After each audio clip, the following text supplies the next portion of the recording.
எங்க அம்மா ஒரு தாய் வயிற்றுல பிறந்தாங்க.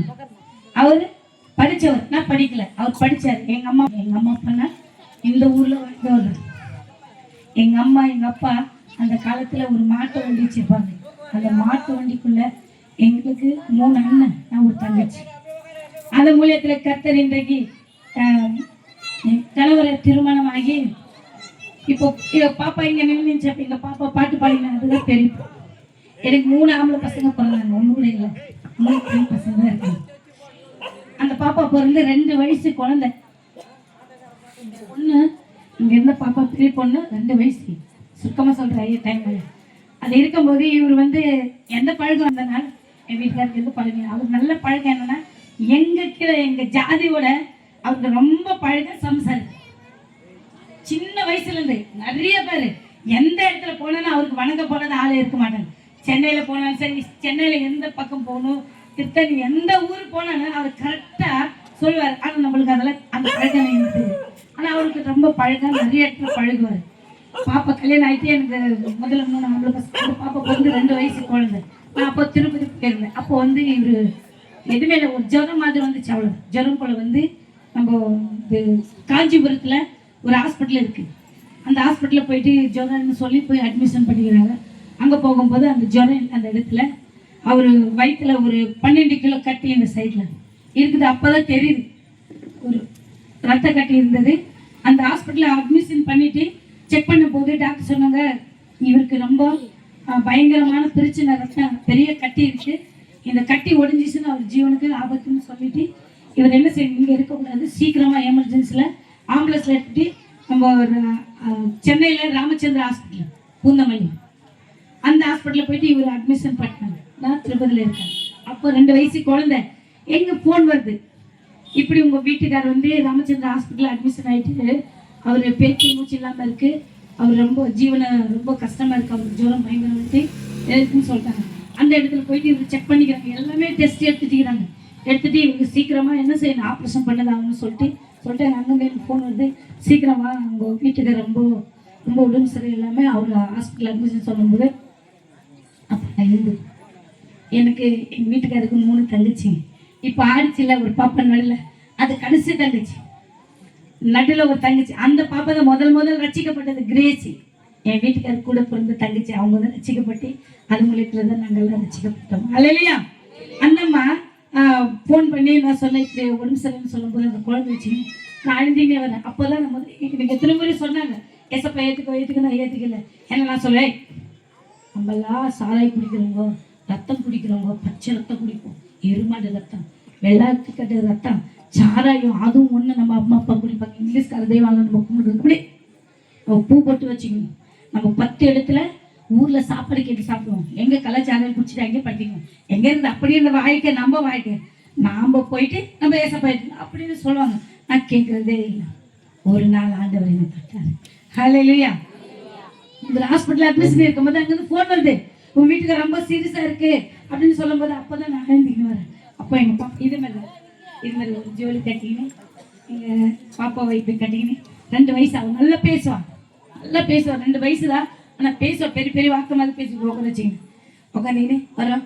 அப்பா ரொம்ப உடம்பு சரியில்லை. அப்போ நான் சொல்கிறேன், மாமா நிறைய பார்க்குறோமே, ஆமாம்மா இப்போ அப்பாவுக்கு எதனா ஒரு ஜீவன் போயிடுச்சுண்ணா, அப்பா எதனா சத்து போயிட்டாருன்னா இப்படி சொல்கிறேன், அப்பா சத்து போயிட்டாருண்ணா, அப்போ நான் அப்பா சத்தி போயிட்டு நான் இன்னொரு கல்யாணம் பண்ணி உனக்கு ஒரு சித்தப்பா வர, எனக்கு ஒரு வேற புருஷன் வர, அந்த வாழ்க்கை விட அப்பா அங்கே சத்திட்டு நம்ம இங்கே சத்தி போடுவோம்.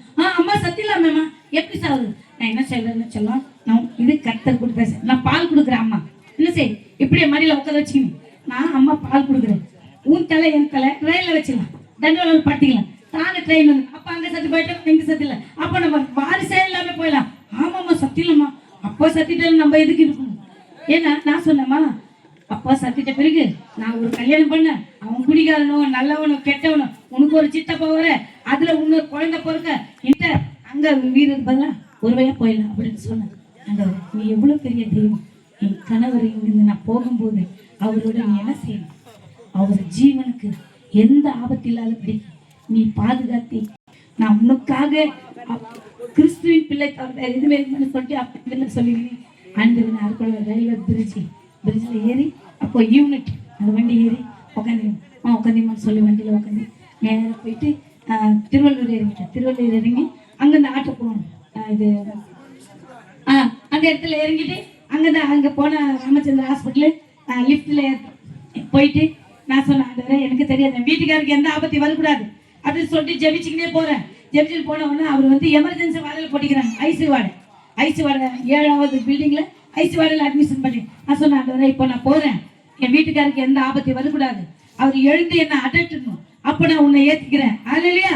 அப்படியே நான் அங்கே என்ன சொன்னேன், அரக்கோணத்தில் அந்த வார்த்தை அப்படியே போய் நிற்கிறேன். அவர் எல்லாமே ஒரே ஒரு டயர் போட்டு வச்சு அவர் ஐசி வார்டில் வச்சு பெரிய பெரிய ஐஸெல்லாம் உள்ள போட்டு அந்த ஐஸில் இவர் படுக்க வச்சுக்கிறேன். அந்த ஜுரம் புரியல. நான் போனவொடனே அந்த ஐஸெல்லாம் ஒதுக்கிட்டாலே எனக்கு ஒன்றும் இல்லை, எனக்கு ஒன்றும் இல்லை, சந்தோஷம் ஆயிடுச்சு. அப்போ நல்லா இருக்கிற ஒன்றும் இல்லை சொல்லிட்டு அப்போ அந்த ராத்திரில் எல்லாமே வாங்கி வந்துட்டேன். பொருள் டக்குன்னு ஆப்ரேஷன் பண்ணணும், ஆப்ரேஷன் பண்ணி அந்த கட்டி வெளியேடுன்னு சொல்லிட்டு எல்லாம் ஒரு 50,000 பொருள் பில்லு போட்டு எல்லாம் வாங்கி வந்து பாக்ஸை வச்சுட்டோம். அப்போ டாக்டர் எல்லாம் வந்து செக் பண்ணிக்கிறாங்க, யார் எங்களுக்கு எல்லாம் நிறைய பிரச்சனை இருக்குன்னு சொல்லிட்டு செக் பண்ணி பெரிய டாக்டர் வெளியே போயிருந்தார். செக் பண்ணிட்டு காலையில் நைட்டு 10 மணிக்கு வர்றாரு. வந்து நீ எதுவுமே சாப்பிடாதப்பா, காலையில் உனக்கு பெரிய ஆப்ரேஷன் பண்ணணும், ஆப்ரேஷன் பண்ணி இந்த கட்டி வெளியே எடுக்கணும்னு அவர் சொல்கிறாரு. சொன்ன பிறகு நானும் எதுவுமே சாப்பிடாதுன்னு சொல்ல அப்போ தான் அழுகிறேன், ரொம்ப ஆயிரம். அப்போ தான் ஏசப்பா ரொம்ப மனப்பூர்வமாக ஆயிருந்தீங்க. ஆண்டவரே உன்னை தவிர எங்களுக்கு நான் சொன்னேன், என்னங்க அந்த சாமி இந்த சாமி நம்ம சாமி வேணாங்க, எதுவுமே வேணும், ஏசப்பா மட்டும் போகிறாங்க, நீ ஏசப்பாவை கூப்பிடு, உனக்கு ஆப்ரேஷன் நடக்காதுங்க. இல்லைம்மா எனக்கு பெரிய ஆப்ரேஷன் பண்ணி சொல்லுங்க, இது ஆப்ரேஷன் பண்ணி அந்த கட்டி வெளியே நான் சொன்னேன். இத்தனை நாள் நம்ம ஏசப்பாவை கேட்கல, ஆனால் இப்போ சொல்கிறேன், நம்ம ஆண்டவரை ஏற்றிக்கோ, நீ விசுவாசமாக சொல்ல, ஆண்டவரே எனக்கு ஆப்ரேஷன் இல்லாத பண்ணேன்னா நான் உன் மகனை மாறுவேன்னு நீ சொல்லுங்க. அதே மாதிரி நானும் ரசிக்கப்படி ஞானம் சொன்னேன் ஆண்டவர் சொல்லிட்டு ஓடி ஆயிரம் ராத்திரி மணி 1 மணி.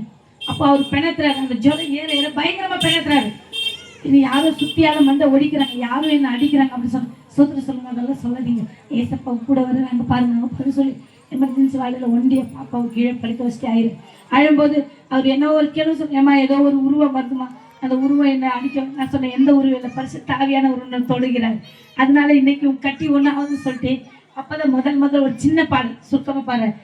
ரத்த கோட்டைக்குள்ளே நான் நுழைந்து விட்டேன், இது எதுவும் அணங்காது, எந்த தீமும் தீண்டாது.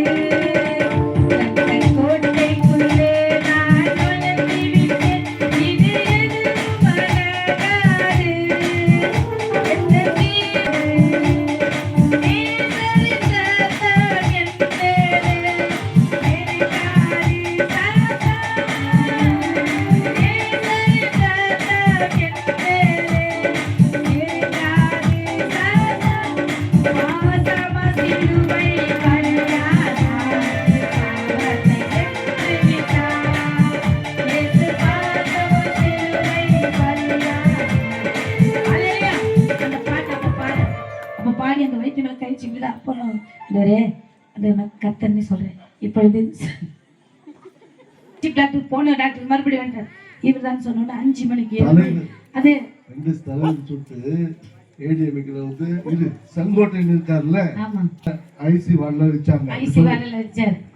அது என்ன கட்சிக்காரி இவர் தான் தெரியும், நம்மளுக்கு கட்சியெல்லாம் தெரியுது. எனக்கு ஒரே ஒரு கட்சி ஏசப்பா கட்சி தான் தெரியும், எனக்கு படிக்க தெரியாது. அவருக்கு செங்கோட்டன் தெரியும், ஓபிஎஸ் தெரியும், எடப்பாடி தெரியும். அவர் என்னன்னா அம்மா அம்மா அம்மா அம்மா நான் எப்போ பார்த்தாலும் இப்படிதான் வரும். அது டைமில் ஐயா சொல்றாரு. அப்போ அதை எடுத்து அதை வைக்கும்போது கரெக்டாக டாக்டர் வந்துட்டாங்க. 5 மணிக்கு நான் முக்காட்டு போட்டு அழுகிற, ஆண்டவரை என் கணவர் நீ தொடு அப்பா, உன் பரிசுத்த கருத்தினால் மகனுக்கு எந்த ஆபத்து வரக்கூடாது சொன்னோன்னே அந்த பெரிய டாக்டர் வந்து எல்லாம் பொருள் வாங்கிட்டு வச்சிட்டேன். நேரம் வந்து அந்த வயிற்று மேலே இப்படி தட்டுறாரு. தட்டிட்டு ஏன்பா நீங்க எல்லாம் டாக்டர் தானே? ஆமா. இவருக்கு ஒண்ணுமே இல்லையா, கட்டி யார் சொன்னாங்க, தம்பி எழுந்து. அந்த வயசான டாக்டர் பெரிய சீப் டாக்டர் வந்து எழுந்து, உனக்கு கட்டியெல்லாம் இல்லை, கட்டி உள்ள ஒடிஞ்சு போச்சு. என்ன சுத்தமாக சொல்றேன். அந்த ராத்திரியில கையை வச்சு அம்மா ஏதோ ஒரு கை இந்த வயிற்றுல அப்படியே பிடிச்சி நசுக்குதுப்பா, என்னை பிழிஞ்சு எடுத்து நான் சொன்னேன். அந்த பரிசுத்த ஆவியானவர் அந்த கட்டி மேல கை வைக்கிறாரு, அந்த கட்டியை ஒடிக்கிறாரு. ஏன்னா இப்ப அந்த கட்டி வெளியே அடிக்கிறதால உனக்கு ஆபரேஷன் பண்ணாங்க, ஆனா ஆவியானவரை கையை வச்சு அந்த கட்டியை ஒடிச்சிட்டாரு. காலையில் 5 மணிக்கு டாக்டர் வந்து வண்டி நிற்கிது, பச்சை ட்ரெஸ் போட்டாங்க. இப்போ ஆபரேஷன் தியேட்டர் போகணும். எல்லாமே குளுக்கோஸ்லேருந்து மாத்திரை எல்லாமே எல்லாம் இன்ஜெக்ஷன் எல்லாம் வாங்கி வச்சிட்டோம். அந்த ட்ரெஸ்ஸு போட்டு நிற்கிறாரு. டாக்டர் நின்றுட்டார். இப்படி சொல்லி யாருப்பா உனக்கு ஆபரேஷன்? இதை இப்போ அம்மா தம்பி ஏன்று உனக்கு ஆபரேஷன் இல்லை, கட்டி உள்ள ஒடிஞ்சு போச்சு. டாக்டர் வந்து பேசுகிறேன், எங்கேயோ இருந்த டாக்டர் அது சொன்னோன்னே ஆமா அவர் சொல்லுமா என் வயிறு வலிக்குதுமா மாமா கொஞ்சம் பாத்ரூம் போன்னு சொன்னா கூட்டி போய் போனேன். நான் தான் கூட போனேன். கூட்டி போய் அந்த பாத்ரூம்ல உட்கார ஒவ்வொரு பீஸ் இவ்வளவு ரத்த கட்டி நான் இந்த 2 கண்ணால பார்த்தேன். ஹalleluya. அவர் பாத்ரூம்ல உட்காரும்போது ஒவ்வொரு கட்டி அப்படியே ஒடிஞ்சு அந்த பாத்ரூம் அப்படியே ரொம்ப அப்படியே ரத்தமா நின்று போச்சு. அப்போ டாக்டர் சார் இப்படி சார் பாத்ரூம் எங்கள் வீட்டுக்காரர் கூட்டி போனேன் சார், ஒவ்வொரு பீஸும் இவ்வளோ பேர் ரத்தம் கட்டி வருதுமா. நான் சொன்னேன் இல்லைம்மா அவர் கட்டி ஒடிஞ்சு போச்சு, அவருக்கு ஆப்ரேஷன் வேணாம், அவருக்கு எந்த பழக்கம் இல்லை, எதுக்கு அந்த வயிறு கீச்சு ஆப்ரேஷன் பண்ணி எது கஷ்டப்படணும். ஆண்டவர் அன்னைக்கு தொட்ட தேவன். இன்னைக்கு எங்கள் பாப்பாவுக்கு 27 வயசு ஆகுது. ஹalleluya. பெரிய பொண்ணு அன்னைக்கு இந்த நாள் வரைக்கும் உங்களுக்கு முன்பாக இன்றைக்கு நானும் என் கணவர் ஒரு ஊழியத்தின் பாதையில் நாங்கள் ஒரு பாஸ்டமாக எங்களுக்கு சொந்த சபை இருக்கு.